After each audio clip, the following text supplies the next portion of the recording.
Hola, bienvenidos a esta serie de estudios sobre el Decálogo que hemos titulado Las palabras del Decálogo. Seguimos el pensamiento que quedamos la semana pasada sobre el segundo mandamiento. En Éxodo 20 del 3 al 6 leemos: no tendrás otros dioses además de mí. No te haga ningún ídolo ni nada que guarde semejanza con lo que hay arriba en el cielo, ni con lo que hay abajo en la tierra, ni con lo que hay debajo de la tierra. No te inclines delante de ellos ni los adores. Yo, el Señor tu Dios, soy un Dios celoso. Cuando los padres son malvados y me odian, yo castigo a sus hijos hasta la tercera y cuarta generación. Por el contrario, cuando me aman y cumplen mis mandamientos, les muestro mi amor por 1000 generaciones. No tendrás otros dioses además de mí.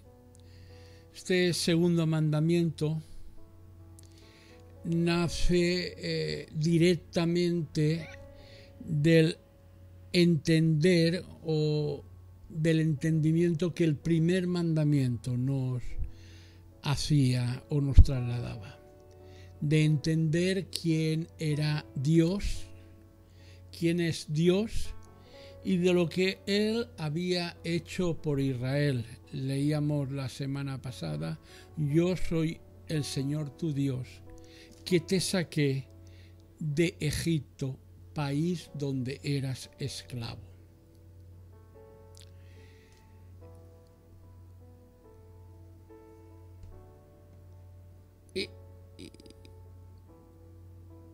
Debido a este primer mandamiento, y si no tenemos claro quién es Dios y lo que Él hace por y en nosotros, nada en la vida del creyente puede ocupar el lugar que pertenece a Dios. Ni al lado, ni delante, ni detrás de Dios. El mandamiento en esta versión, como lo transmite que hemos leído: no tendrás otro Dios además de mí. Repito, ni delante, ni atrás, ni al lado. Dios se presenta como el Dios único que ha sacado a Israel del país donde eras esclavo. Y ese es el único Dios a lo cual los creyentes debemos de adorar y debemos de servir. Y cuando hay otros dioses en nuestras vidas, claramente es que no tenemos un concepto claro de quién es Dios. Y esto, la palabra de Dios lo califica como idolatría.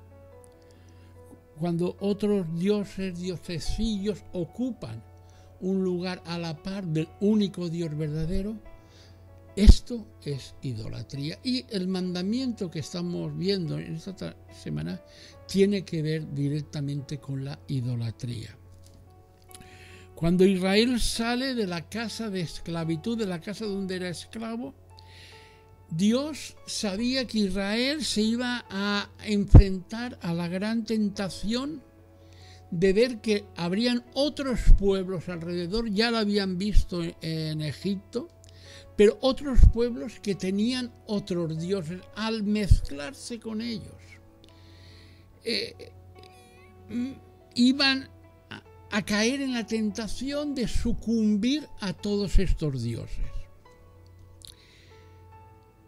El Dios de Israel es un Dios único, y el concepto del monoteísmo se iba abriendo paso en mitad de todo el politeísmo existente en la época. Todos estos dioses eran más que tallas de piedra o madera. Ellos significaban algo más que la simple talla. Dios sabía que la adoración al materialismo y al conseguir cosas, que representaba, por ejemplo, Baal, el dios del clima, el dios de las buenas cosechas, el del éxito financiero, de las ganancias, o enfrentarse a Astarot, que representaba el sexo, la diosa del sexo, de la fertilidad, o cualquiera otra de las deidades locales. No era solamente enfrentarse a una talla de piedra, de madera, era enfrentarse a lo que esto significaba. Esta era la gran tentación. Ahora, nosotros, hombres y mujeres del siglo XXI, somos tentados a adorar a los mismos dioses. Pero si los nombres, ni las imágenes, ni las tallas de entonces, eso ya está pasado de moda. No vamos a adorar directamente a Baal Zeor, ni a Astarte, o sea, pero lo mismo que representaban ellos es la misma tentación que hoy día tiene el hombre y la mujer del siglo XXI.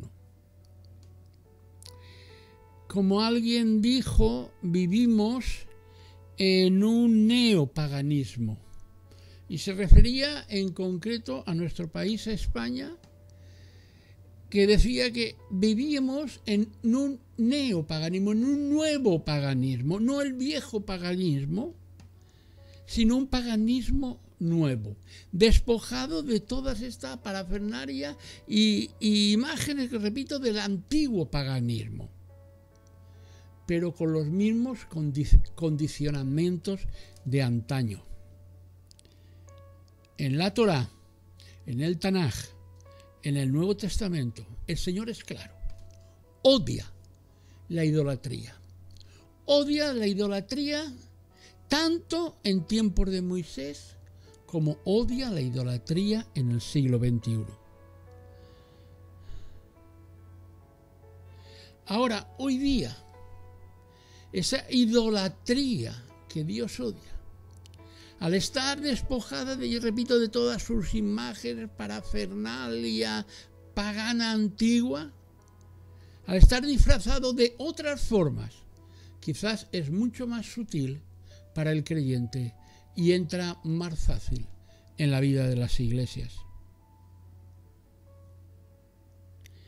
Tenemos que entender muy claramente que Dios demanda, exige de nosotros ser más que un simple añadido a nuestras vidas. Como algunos creyentes, por desgracia, veo que Dios es un añadido más. Quizás por la mala influencia, en este caso, de la versión católica romana, como decía la semana pasada, catequista del Decálogo, donde en una combinación de intentar hacer 10 mandamientos, hacen una combinación, pero bueno, en esa versión catequista leemos: amarás a Dios sobre todas las cosas. Eso, amar a Dios sobre todas las cosas, no aparece en ninguna parte de la Biblia. No aparece ni en el Tanaj, no aparece en el Nuevo Testamento. Y por deformación le preguntas cuál es el gran mandamiento a un creyente, quiero decir que no, sin pensar más, cuál es el gran mandamiento: amarás al Señor sobre todas las cosas, amarás al Señor más que a todas las cosas.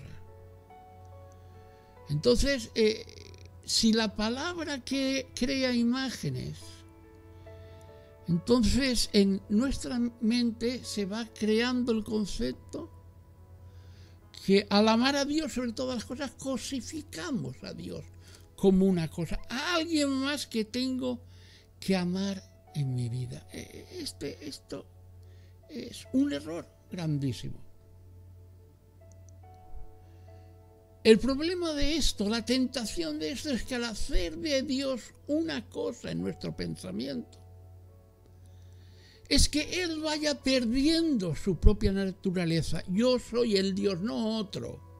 Yo soy el Dios que te sacó de la casa de esclavos.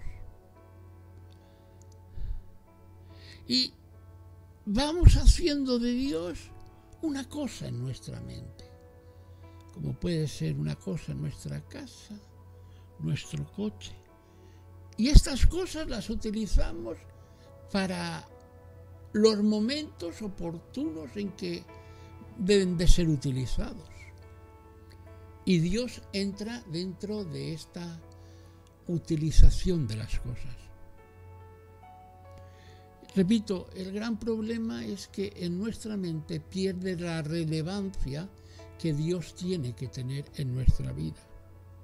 Leemos que las grandes ciudades cosifican a las personas. ¿Qué nos está diciendo esta frase que hemos oído indudablemente? Pues nos está diciendo que las ciudades hacen que el individuo se pierda en la masa, en la totalidad de la masa. Y entonces el individuo lo que hace es que pierde su originalidad. Cuando Dios está entre las cosas, entre nuestras cosas, haciéndole una cosa más, esto es idolatría.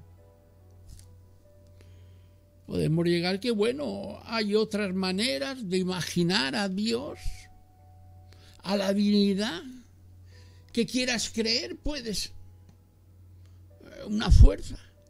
No, Dios no tiene que ser tan exclusivo. Dios es exclusivo. Y en sus demandas pide esa exclusividad en nuestras vidas. Cuando Dios deja de ser exclusivo y compartimos su gloria con otras cosas, esto es idolatría.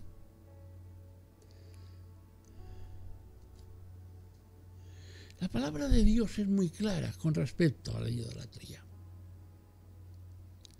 Que repito, no quiero, y ahora que pensemos en centrarnos con la idolatría, repito, en tallas de piedra, de escayola, de madera.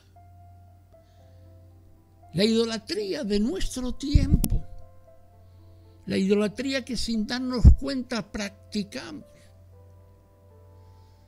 la idolatría que sin darnos cuenta practican a veces las iglesias. Puede ser el narcisismo.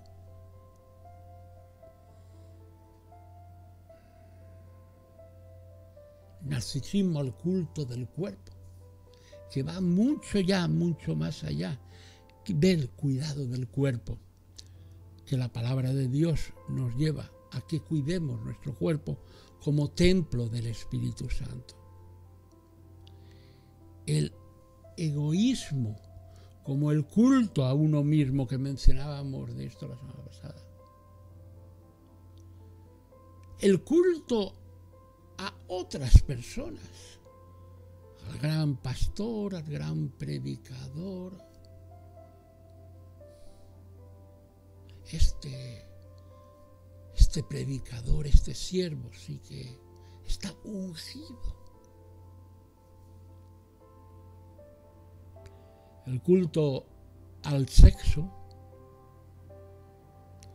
y digo culto porque se convierte en muchos casos en forma de vida y en muchos casos compulsiona la vida de los adictos a ese culto.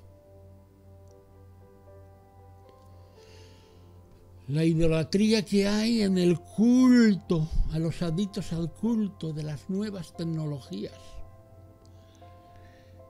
Se pueden realizar verdaderas peregrinaciones a los templos del comercio, del materialismo. Incluso a las puertas de estos templos se llegan a dar hasta vigilias nocturnas por ser el primero en comprar el nuevo producto, la nueva tablet, el nuevo ordenador, el nuevo móvil con tropecientas G o no sé qué. Que el dios de turno, o sea, la marca tal, va a lanzar al mercado. Y que tiene multitud, miles, millones de adoradores. que se sentirán muy frustrados si no consiguen esta nueva marca, este nuevo sistema que va a salir. Y esto, queridos, es idolatría. Es idolatría de nuestra época. Y si estoy embarazada o mi pareja está embarazada, aparte de otras razones de más peso, llegamos a la superficialidad de que si no me interesa ese embarazo, pues me desharé de él. Al fin y al cabo, el Dios del pensamiento de esta época me dice: vive tu vida, haz lo que quieras, mientras respetes a los demás. Te ha adoctrinado para que puedas abortar.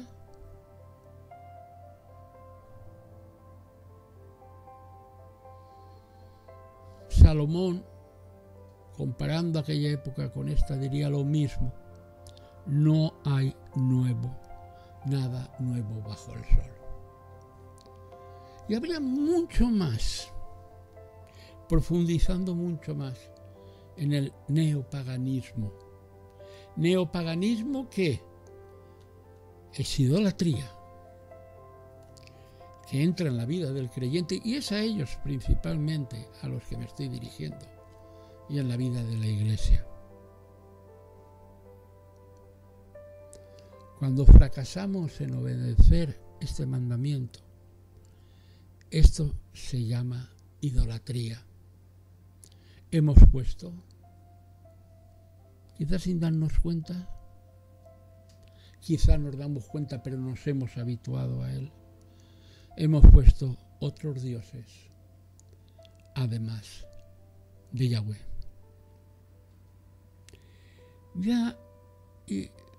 Y a los creyentes se nos advierte en 1 Corintios 10:14: amados, huid de la idolatría. No dice huid de la idolatría, huid de todo aquello que va a significar y se va a convertir en ti un Dios que va a estar al lado del único Dios que debe haber en tu vida.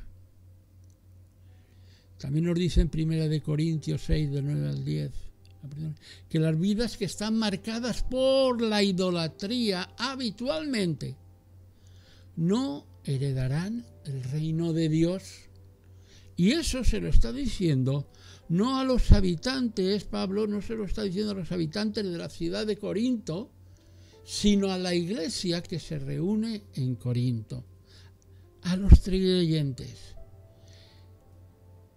Si una vida está marcada por la idolatría, es la forma normal, no heredará el reino de Dios. Porque frente a la idolatría hay que derribar al Dios, que sea. Y repito, no es una talla. A lo mejor el Dios que hay que derribar es el Dios del yo mismo, yo quiero, yo tengo, yo. Y arrepentirse y convertirse al Señor. Porque todo se ha dicho de paso. Tenemos que convertirnos muchas veces, porque muchas veces tenemos que dar la vuelta al camino que estamos caminando y volver hacia el Señor. Y eso, amados, eso es conversión. Dice el texto de Efesios: porque pueden estar seguros de que nadie que sea avaro, es decir, idólatra, inmoral o impuro, tendrá herencia en el reino de Cristo y de Dios. Efesios 5:5. Y dice en el libro del Apocalipsis, capítulo 21, pero los cobardes, los incrédulos, los abominables, los asesinos, los que cometen inmoralidad sexual, los que practican artes mágicas, los idólatras y todos los mentirosos recibirán como herencia el lago de fuego y azufre. Esta es la segunda muerte.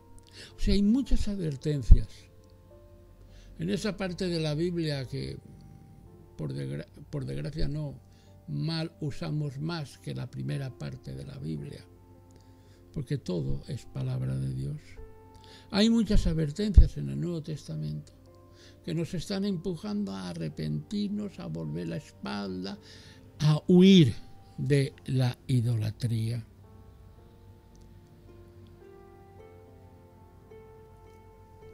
Y la práctica de cualquier tipo de idolatría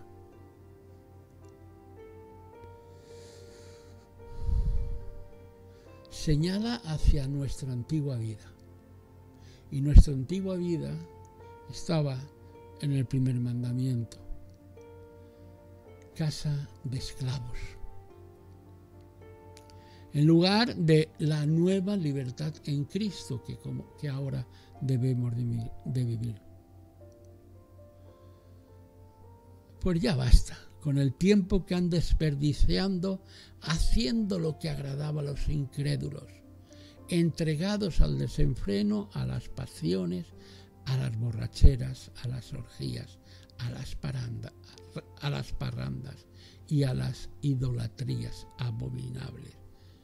Este consejo es del apóstol Pedro, está en Primera de Pedro 4:3. Ya basta.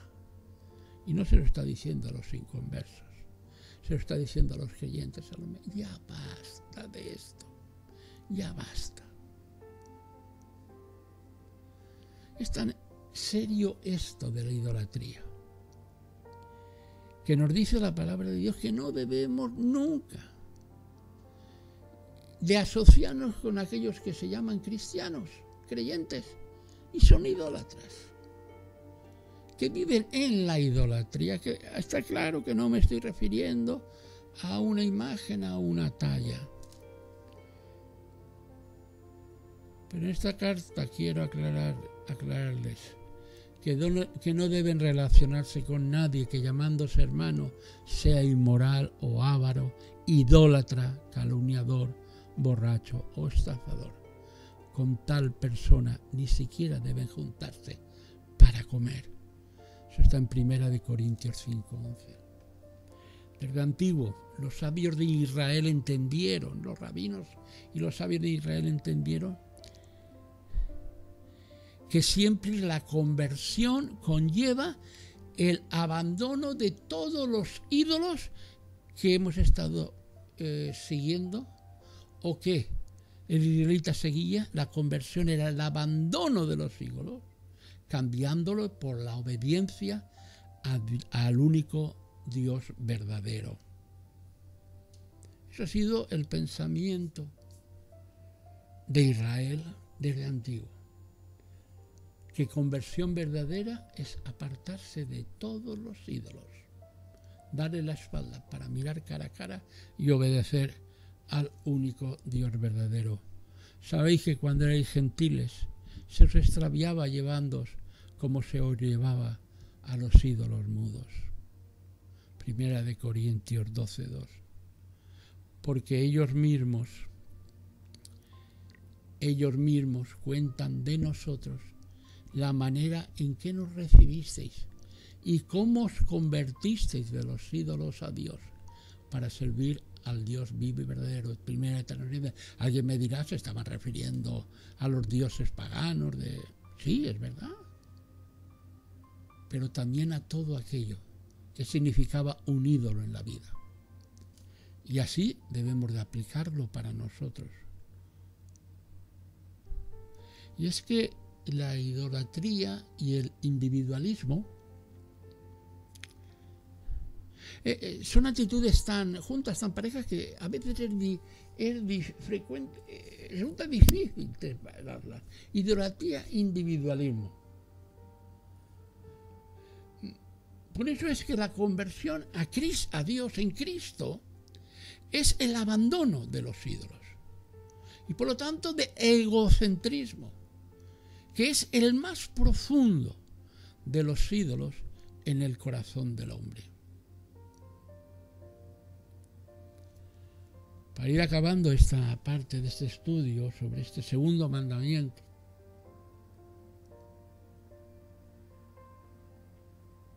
Quiero hacer una observación sobre esto, la parte que comienza con no te harás ningún ídolo ni nada que guarde semejanza con lo que hay arriba en el cielo, no te inclines delante de ellos ni los adores.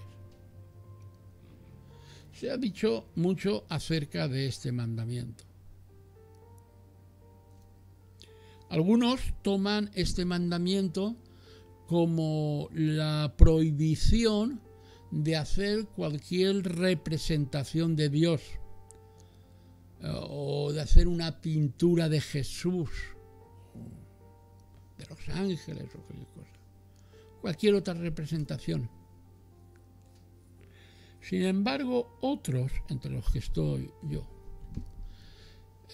creemos que la prohibición es en realidad el hacer una imagen cuyo fin fuera la adoración.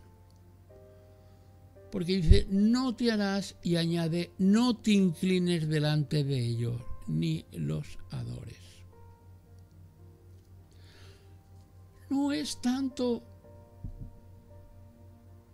una representación artística, sino la representación de una imagen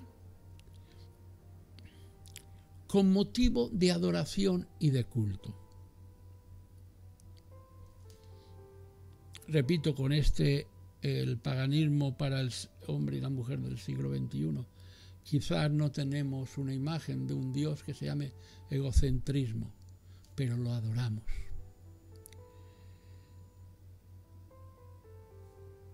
Cuando años después de recibir, unos 40 años después, antes de entrar en la tierra prometida de Moisés, recibir en el Sinaí la ley, volvió a recopilar toda la historia de Israel en el libro del Deuteronomio.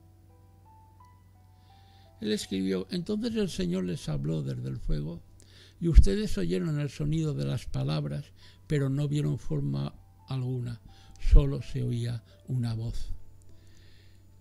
Esto estableció el principio de que la adoración a Dios debe ser basada en la palabra de Dios y no en imágenes. Evidentemente de Dios no podemos hacer ninguna representación artística porque Dios no tiene forma y es espíritu. Y solamente cuando Él ha hecho sus manifestaciones, que las vemos, lo que llamamos teofonías,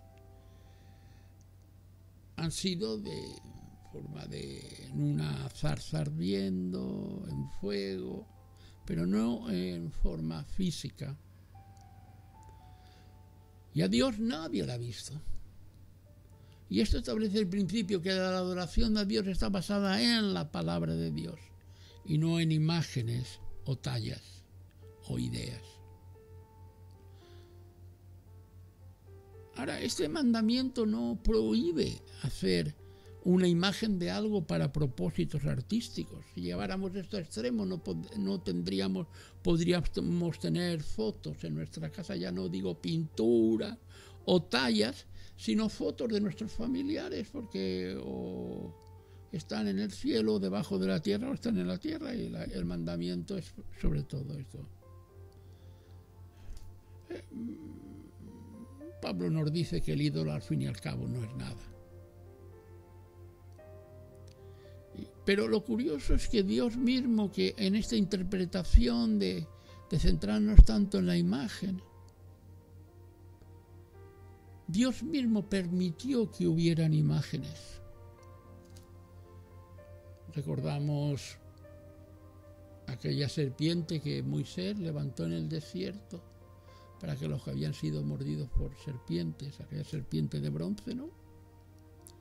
Pero en Éxodo vemos que el Señor mandó, no es que permitió, sino mandó hacer querubines sobre las tapas del propiciatorio en el arca.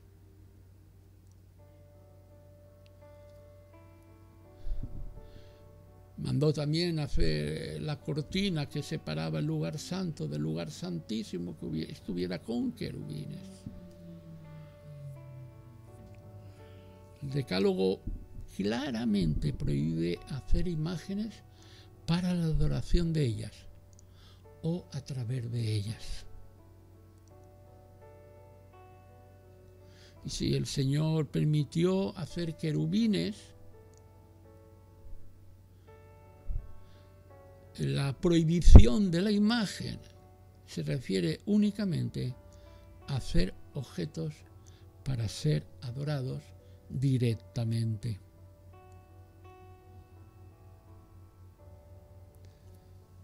En Juan 4:24, Yeshua explicó la razón fundamental que hay detrás de este mandamiento. Dios es espíritu, y los que le adoran en espíritu y en verdad es necesario que adoren. El uso de imágenes o de otras cosas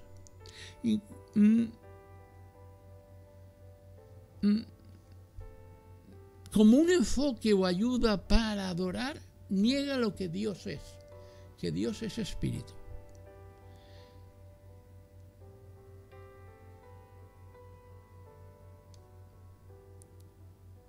Y nosotros a Él debemos de adorarle en espíritu y en verdad.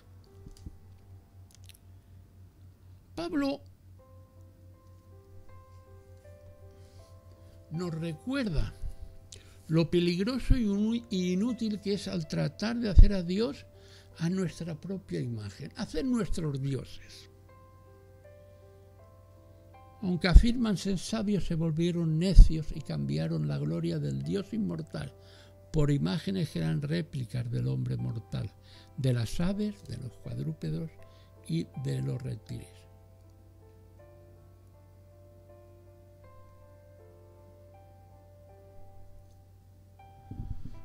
Creo que es claro este mandamiento.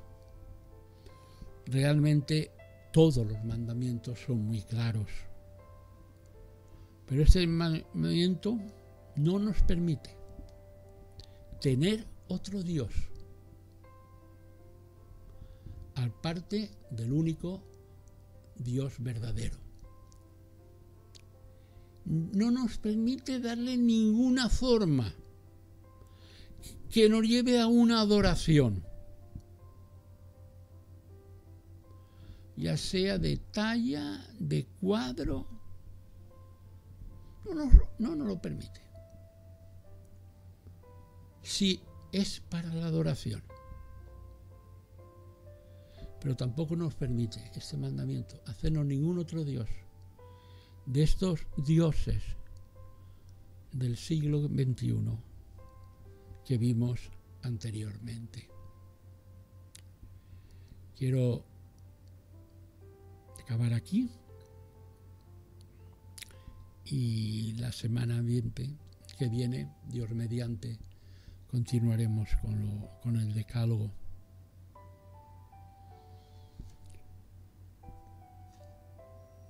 Los dioses del siglo XXI están disfrazados. Materialismo, existencialismo, culto a la personalidad, poder, cuyo fin, mandamientos de esos dioses, es que vivamos esclavos de ellos y alejados del único Dios verdadero. Como dice San Pablo, debemos de huir de la idolatría y centrar claramente cuáles son los ídolos del siglo XXI para nosotros, para este tiempo, y no caer en polémicas de imágenes, de tallas, de cuadros, que lo único que hacen es desviarnos de los dioses de este tiempo, para que no nos demos cuenta del peligro. Que el Señor nos bendiga.